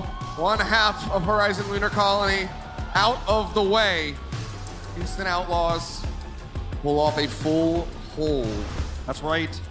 A fuller hold is what will be required to win this map for the Toronto Defiant, a term that you and I coined in Korea for getting a hold that's more than the full hold on A. 48.6 is all the Outlaws need on their attack, and it's going to take a stellar defense to prevent that in a meta like this one where EMP is so game-changing. And we saw the Outlaws used on defense, but it's arguably potentially even stronger on the attack. And then we will see Dante already locking that Sombra in, but Surefour has his own this time on defense. Will not be going for the Reaper variation this time. So essentially mirrors here. I mean, going for the exact defensive comp that we just saw from the Houston Outlaws. I don't think that Blase will necessarily continue to run this Genji. He has played it in the past. Much more known for his Doomfist, however. When you're running a Sombra like this, it makes sense. But look, Jexay's on Mercy, and he does swap back. So this is an ult-based strategy where you're looking for the Dragon Blade and the EMP. You have Jexay to pocket Blase so he can play more aggressively, build that up quickly. All you need is one ult fight, and then you can get that 48% and win the map. You're playing around one team fight with those ultimates, so you can play passively, you can play safe. This. Looks like they're going to be swapping this one back out. They don't like what they see, so decide to just go ahead, match this one straight up. So we'll just be the mirror now coming through. Yep. That's fine. No real damage exchange, so no one going to have any sort of lead. No disadvantage here for Blase necessarily. If you get snowballed, that's going to be asleep. Okay, well, kind of probably regretting they woke him up. Jump over to the side, Agility's just waiting at the staircase. Seismic slam. Tries to get the connection. Goes a little bit low, but will get topped back up. Bionade used by Raucus. He tries to get that first nano online. This is Lucio-less. Very close. Both sides, so no great counter to the EMP. Another sleep dart. This time the bubble protects him from being woken up. Over onto the point, halfway to a first tick. The Houston Outlaws, Blase trying to watch the flank. Hack goes in onto Muma. Jumping in now is Blase, stunned up for the moment by the shield bash, and Agilities comes in. The cross fist manages to find the kill. Raucus gonna be taking a nap. Gets woken up, does have that nano boost just about ready to go. Does he use it now? Do they try to reset and wait for Blase? Bionade connects on the two members of the Outlaws, both supports, and Raucus will get stomped out by the Seismic Slam, so this will have to be a reset, but they build up ults pretty steadily here. Yeah, the all hope is not lost by any means. I mean, they still have a decent amount of time, but they lose the EMP race, and that's going to be Surefour getting the first EMP. What often happens in an EMP fight for the defenders is the fight goes longer, and the Toronto Defiant will have 6 ults to bolster Surefour, and he'll likely get most of a second EMP, and then the next fight might be that one where Dante gets to use his first, and if he messes that one up, suddenly, you know, we're looking ahead, but suddenly that's when you got to start worrying. Surefour has his now. Is exposed. Ooh, very Drops exposed. Yep, has to go ahead, jump away. Another translocator going to be coming down, but it's a bit further away from the point. Dante's catching up. Muma playing on the point right now. Dante just 6% away from the EMP. Surefour goes back into stealth. He sees Dante. Try to get a hack on him, it'd be absolutely huge. Hack, speaking of which, lands onto Agilities. He's got the nano boost, punched into the wall. A little bit more damage would finish him off, but he can't quite get the kill. In the meanwhile, Muma with the Primal Rage manages to find Kareem. Taking him down, Bubble gonna be dropped in as he tries to survive. Primal Rage now gonna be matched by Beast. EMP comes through from Dante, catches 3. Raucus clipped out by the self-destruct, but they deny the remake from Nevix. Blase finding the Baby Diva. Someone's gonna get on the point. Nearly has the Meteor Strike. Surefour trying to build back up, but Blase finds a punch. Meteor Strike is out, dropping down straight on top of the Winston. Muma with a sliver of HP, trying to survive. Self-destruct is out from Neko, and he finds Karim. Cannot make it back to the suit, however. Agilities gets himself a double kill. Another punch goes in. Beast's gonna be taken down. Blase looking for 4. Seismic slam into the back. Gets shield blasted there, but will be able to survive for a little bit longer. Needs some healing desperately. It's the punch. That's the cleanup. That's the tick. Is that going to be the game? They have to get rid of Nevix. They have to get rid of Surefour. Another hack onto the point. Blase with a sliver of HP trying to stay alive. Nevix will lose out on the mech. They get the kill onto Kareem. This could be it. They mow down Surefour, and they will have it. 2-1. Houston Outlaws leading the series. One more map to go. They think better of the Genji pocket. They decide to go for the mirror. They brought their subs in for this, and they beat Toronto Defiant at their own game. Toronto, the team that is running dive more than anyone else right now. But the Houston Outlaws defy them and play it better. Now they're one map away from winning their first series in 2020. So very close, backed by this home crowd. He's looking a little close, got down to the wire a little bit there. By a sliver, Blase survives, and he helps to get them across the finish line. Houston Outlaws, one more map. Can they do it? We're going to find out when we come back. The Overwatch League is brought to you by Zip Chair Gaming, the official chair supplier of the Overwatch League.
And we are back. Houston Outlaws, they take another map. Now they're just one away from closing out this series and picking up their first match victory.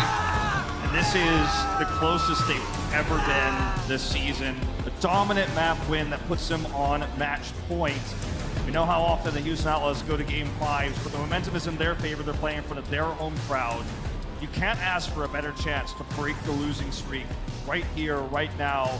No substitutions heading into our next map. Blase and Dante will remain on stage.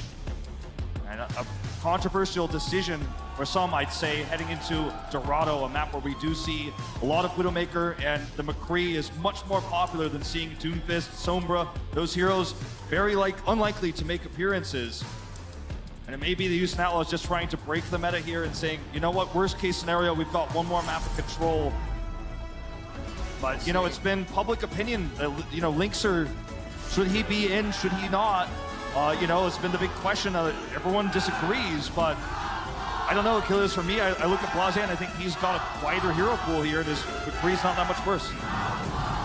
Well, looks like we will have the Doomfist and the Sombra as the Outlaws kick things off on defense again. Toronto Defiant hovering the Sombra Genji. We'll see if they want to stick through with that. I think it's going to be pretty much exactly like we saw from Houston on their attack on Horizon just moments ago, where they will exit, see that there's a Doomfist, and say, okay, nah, no more Genji. Or they'll just change it now. Yeah, do it now. Sure. I mean, they can always see swap as Why the wait? attacker. You have that advantage. Yeah. The Jexay Brigida here I like a lot. You know, it's reminiscent of the original Hack Fist, which was part of GOATS, where you give the extra armor pack to the Doomfist, so he has extra survivability. They haven't seen this yet, obviously, but they will know now. He's taking a nap out the gate. He'll wake up now as Blase charges up, jumps across, hopping over top. Cooldowns are up, poking where he can. Clark's gonna be halted for now. Nearly got the pick off there on the Beast. As the hack came through for Dante. Just poking with the hand cannon right now because he doesn't have any opportunities. He's waiting for them to step over the line so he can get that rocket punch kill. Going in for the punch, manages to land one. Takes a couple tags from Sureform, but will be okay in the end. Under fire though, Beast up onto the high ground, getting melted down. Trying to trade back against Muma. He's doing well as far as ult is concerned. Muma's not too far behind him. Keeps taking poke damage like that. Everyone's so low. Eliminated, yeah. And EMP is ready, it's out. All right, well that's gonna be the nano coming through, and instantly, Blase makes Karib disappear. Very nice magic trick if you're an Outlaws fan. Now Blase, however, gonna be stuck up. Gets caught there by the Blizzard, but will be taken down by the headshot. Agilities manages to find one. Multiple members of the side of the Defiant do fall, including Beast here on the back end as Meko just runs him over. If he had gotten his primal off, there might have been an argument to continue that fight with Blizzard in the choke, but they're gonna wait for the follow-up fight. They know that Dante obviously won't have a second EMP ready. And the Outlaws just want to slow this down with some hacks to build up another EMP to contest A. Looking for a target, finds Karib, and Nevix is gonna be slept. Bionade goes out, connects on the two. Sureform taken down. And Agilities will fall despite the Blizzard being used, so a major cooldown expended here from the side of the Toronto Defiant as Muma finds a triple kill with his Winston. And he is back in his comfort zone. This is perfect for the Houston Outlaws. They have another EMP about to come online now. Toronto Defiant gonna swap it up, putting Sureform onto the Reaper now, and here's Muma's Primal Rage triple kill here. They're all stuck in this room, they can't escape. And it's just easy cleanup. Jexay's got the rally out, so the extra armor is there. Not as if he really needed it. I like it, leaping in and out of the Blizzard, just making sure that he can get in, get the damage done. Doesn't stay long enough to get frozen. Kelix pops the rally, EMP comes out, manages to find 5 members. Nevix already gonna be taken out of the mech. And they will go ahead and finish off the Baby Diva.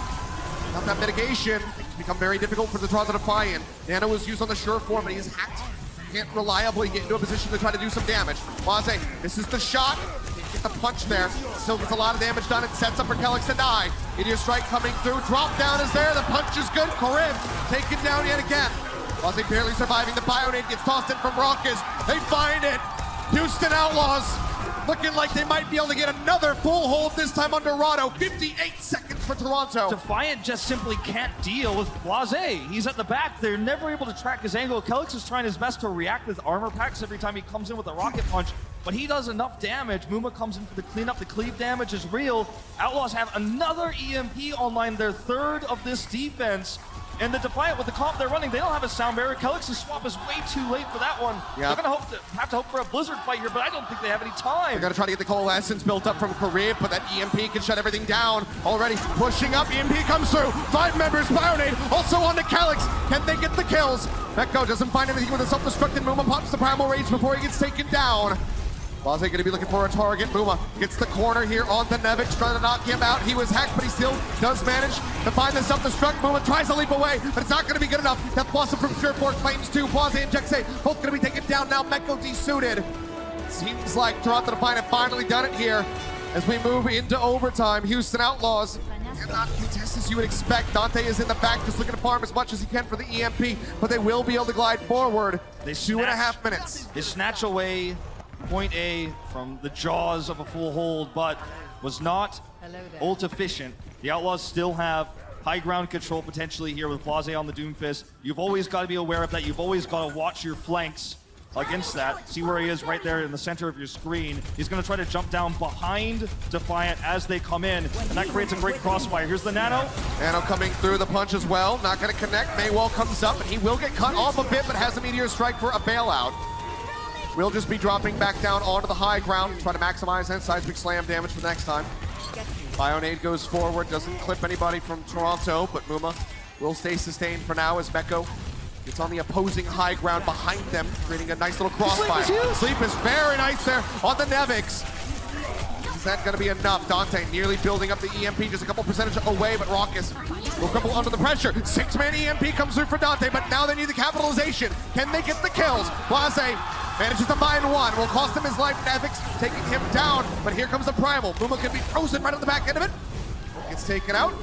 We'll be okay. Start smacking around, trying to find another target. They're buying, Toronto will be able to retreat. They're buying so much time for these EMPs. It's crazy what Blase is able to accomplish. Kills or no, he gives Dante so much space to just shoot at tanks and build EMP charge. Then he comes back in and does it all over again. High ground still controlled here for the Outlaws. They get the hack onto Agilities. Be a prime moment for Blase to get the punch onto him, but instead it's going to be Surefour. Muma down to half HP. Raucus trying to keep him sustained, and Mecha finds yet another raid on a blizzard of Agilities. Does not let him play the game. Mecha shuts him down yet again. Now charges forward, sets up the kill. Dante 19% away from another EMP with 37 seconds remaining for Toronto. Houston Outlaws looking to stop this. Just about halfway to point B. And Dante's got the next EMP ready. I mean, this is basically checkmate. As close to it as you can get in Overwatch. Kelix with no sound barrier. And there's just no high ground control. We're gonna see Blase flank again. Muma's gonna go in for the cleaves, and Dante's gonna blow everybody up with this EMP. Nope, we just now spot him. He's in straight behind the Reinhardt. Not quite paying attention, but he will be pushed out of stealth. He tries to get the hack, but it's a bit too dodgy. Has to go ahead. Innovate, translocates back, drops down, tries to get the hat, manages to throw in the EMP, catches 4, Blase finds 1, Mecha going to be taken out by the self-destruct from Nevix, who will be able to make it back into his mech safely. Dante gets rid of Kelix, Blase hitting the ground as the pin comes through, but Beast will fall, and it seems like they have done it. They have the coalescence running from Karib, but he's only got 1 target, and now Nevix is going to be hacked out and likely popped out of that mech. Trying to get their way back over onto the point as quickly as possible. Beast not going to be swapping over onto the Wrecking Ball. It seems has the shatter. Wants to try to close the distance to get there in time, but the OT plummets way too quickly. And Outlaws have a win condition to pick up their first series victory. They certainly do, and this is great what we are seeing from them. Blase and Dante, Blase's flanks on the side, coming from the rear, and you see Dante just build that EMP charge so quickly, and every single EMP fight ends up cleanly in the Outlaws' favor. Even that last one, which was the worst fight they had, where several times we saw the reveal there onto Dante. It was scary for him. Looks like he might not be able to get the ideal EMP. Muma dies during the EMP, and yet Dante comes up with a triple kill, is able to bring it back. His right-click hacks are on fire, and it looks like the Outlaws' losing streak may just be over. They are in complete control of this series right now with this DPS duo. And it doesn't matter. I mean, map-wise, this is not a map you see too much Hack Fist on. You see mostly Hitscan. You see mostly that McCree, the May, sometimes even the Widow, as we've seen earlier today. But in this series, Houston Outlaws aren't following the rules of the meta. They know if they lose this map, they have one map of control they can fall back on. They don't look like they're going to lose this one. And the Defiant need to come up with an answer. They're keeping Kelix on Brigitte to try to stun Dante when he does come around with the Sombra. When Blase comes around with a rocket punch, that's what they're looking for here. But without the ability to have a sound barrier, EMPs are always going to be efficient. And Dante is lapping Kelix an ult charge every single time. Now Blase just going to be taking a scouting shot with a Hanzo you would anticipate. Sees that the rooftop there is clear. Where does he want to go? Of course. Unsurprisingly, Dante already doing work. Gets his way into the back. Beast nearly eliminated. Had he been hacked, almost certainly would have died. The defense matrix from Nevix will keep him alive and deny some further ult charge here from Dante. Sneaky has the translocator set up. That stealth gets the hack in onto Kareem. Knows that he cannot be slept, but still has to be concerned about Kelix. Shield bash doesn't lead to his demise, so we'll be okay for now. Jexe found by Surefour as he tries to keep pace with Dante. So far, so good. Solid here for the Toronto Defiant, actually, on this first defense. The ult charge race between Dante and Surefour is pretty even, despite a great start for Dante. Several members going low, and Raucus will fall, as does Muma. That's a great stagger for the Toronto Defiant. That's going to buy them a lot of time. And Kelix is doing a great job at stunning and delaying Dante from actually getting value and getting up to an EMP as quickly as he did previously. If you compare Kelix's ult charge to Jexe's, you can see he's having so much more of an impact, not just with the heals, but also just with straight up flail damage. Get the rest of his team support. He's going to have the first rally as well, which can be a great deterrent to EMP when you're running Luciolus. Takes a lot longer to build up, though. Dante's in the back. There's going to be the hack. They get the stop, and he's going to be finished off. Muma with the hit. Now the Primal Rage coming through. Dante, however, going to be picked off. Nevix finds that, but Beast will fall. A 2-for-1. Muma stun, still has Primal rolling for a couple more seconds. Get the smacks in. Takes down Calyx. Agilities dies as well. And suddenly Point A is blown wide open for Houston. It's wide open, and Dante is getting closer to that EMP. I don't think it would be wise for Toronto Defiant to commit in to this choke point here. You're just going to be feeding over ult charge. You're going to have to fight for the high ground, I think. You're going to have that long defense. They're looking for it, but now Surefour going to be forced back. Hack comes in, Nevix, no D-Matrix, EMP going to be used, managing to find only 2. Surefour answers in response, gets 3. Nevix going to be taken out of the mech, but Blase taken down. Maybe, just maybe, Toronto can hold on to this. As I say that, though, Agilities will be eliminated. Neko, despite being hacked, will be okay. Successfully retreats, has great peel for the rest of his squad to keep him alive. And the bomb comes up with 2! Neko is yet again ready to just be done with it. Huge overextension by Toronto Defiant. Would have been okay if they got the EMP and let the wipe come through, but they used so many critical ultimates. They tossed out the rally, the nano. The EMP is there counter-wise. And the Houston Outlaws have so much time to take advantage. They have their own rally to force this through. Toronto Defiant were so willing to commit to try to take A, to try to eliminate that timing, to try to say this map will end here on A. But the execution was poor, and the Outlaws now with every advantage. The cards are in their hand. 20, looking for a flank here. 20 meters left to go, Houston. Rally's out. That is what they need. Rally comes through from Jexay. Hack is in on Naracus, cannot use the nano yet. Blase gets stunned, but Dante finds Karim. Calyx going down as well. Neko finds yet another kill for his new squad. Beast, anti-ed out, has the Primal Rage rolling, but now will be hacked on the back end. Manages to find Blase, but he's just desperately trying to swat Muma off of the cart. As Muma holds onto a Primal Rage of his own. Surefour's so close to it, he's got it now. Muma pops the Primal Rage. He's looking for a target. He sees Surefour, who just has to try and dance and dodge around the Angry Monkey. Has the EMP ready, but Dante strikes first. He hacks Surefour. Surefour cannot use it. He finds Jexay, but he gets taken down. One more left to go. Agilities comes back into the side. They slam the ball from Neko. Finds the Doomfist, and they glide forward into victory. The last match of the weekend here at their inaugural homestand in 2020. Houston Outlaws find their first win of the season. The losing streak is over as the Houston Outlaws have found their footing in the Doomfist Sombra. Great substitutions here. Great coaching decision to keep these players in.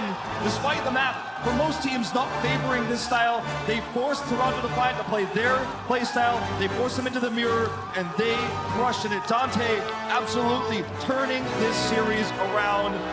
And what a story here. A lot of people thought this was going to be a sad ending to the Outlaws' first homestand. A lot of people thought they'd be going home 0-6, but they do not. Not tonight. No, they do not.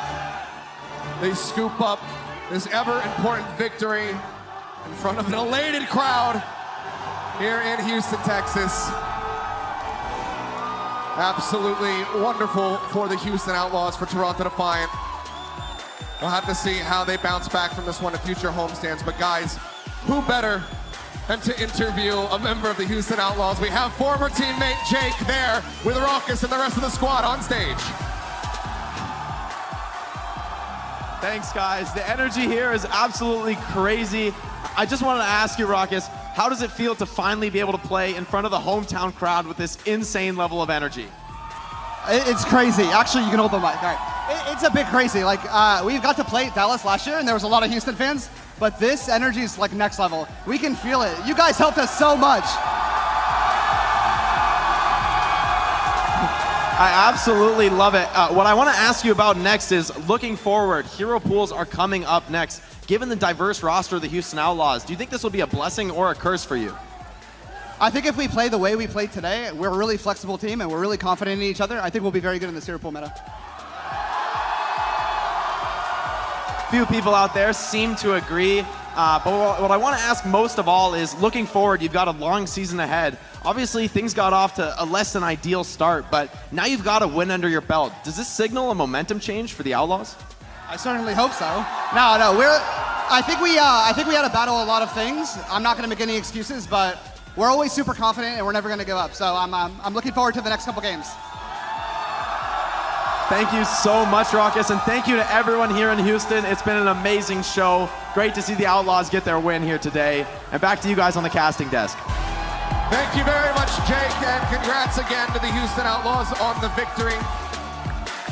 We'll have to go ahead and get a jersey out to some lucky person there in the audience as the signatures go down. I mean, what a fantastic moment to have for your Coca-Cola victory moment here. Yeah. And this has to be so relieving.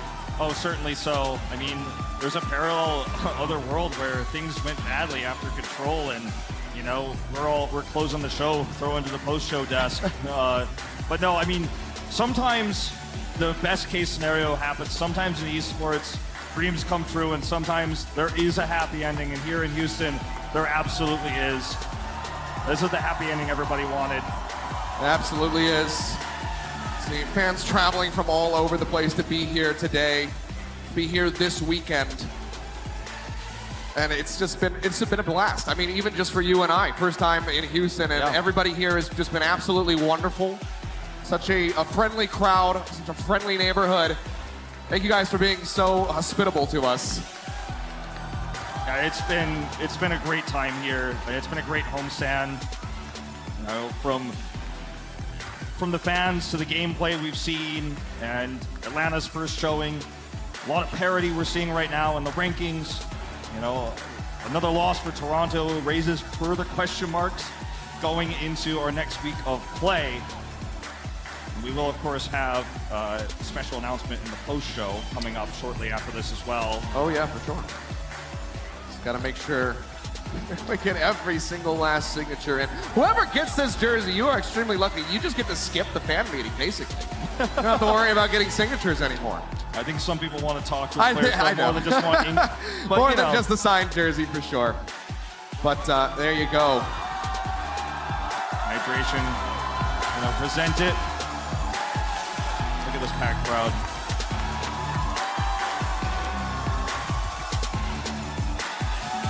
Walking it over. There's there you the go. lucky fan.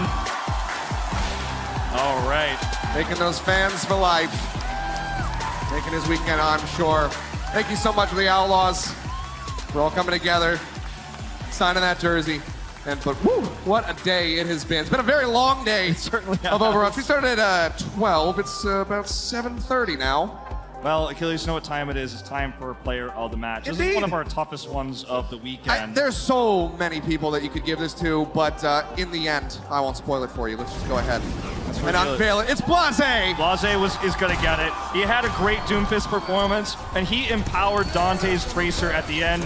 Great series from this guy. He comes in off a sub. A lot of fans are questioning why he's in. He's had a rough season so far when he's forced onto the McCree, but this time he gets to play his hero pool. He empowers Dante, he empowers Muma, and these last two maps were basically all his. He comes in on the Doomfist and makes everyone else's life easier. His disruption is what essentially at the very end of the day broke Toronto apart and won them this series. 14 final blows per 10 minutes is absolutely incredible, and 26 limbs per 10.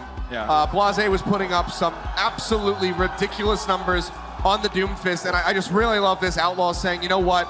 We're just going to play our style. We're going to play what we're comfortable with, and they absolutely destroy with it. Solo kills 2, by the way. That low number is because this was a team effort. Team effort, like you said, as they are all there, taking some nice photos with the crowd in the background. Might be able to see the back of my head in one of these, but it really was a team effort. And there's so many people. They got to give a special shout out, of course, to Meko, to Muma, who really stepped up with the Winston play. Everybody absolutely annihilated in this last series. But guys, thank you so much for joining us on YouTube, for joining us here live in the venue. You've been absolutely wonderful, Houston. Till next time, but guys, make sure you stay tuned for the Watch Point post show, because we got the Week 5 Hero Pool Draw coming up live next.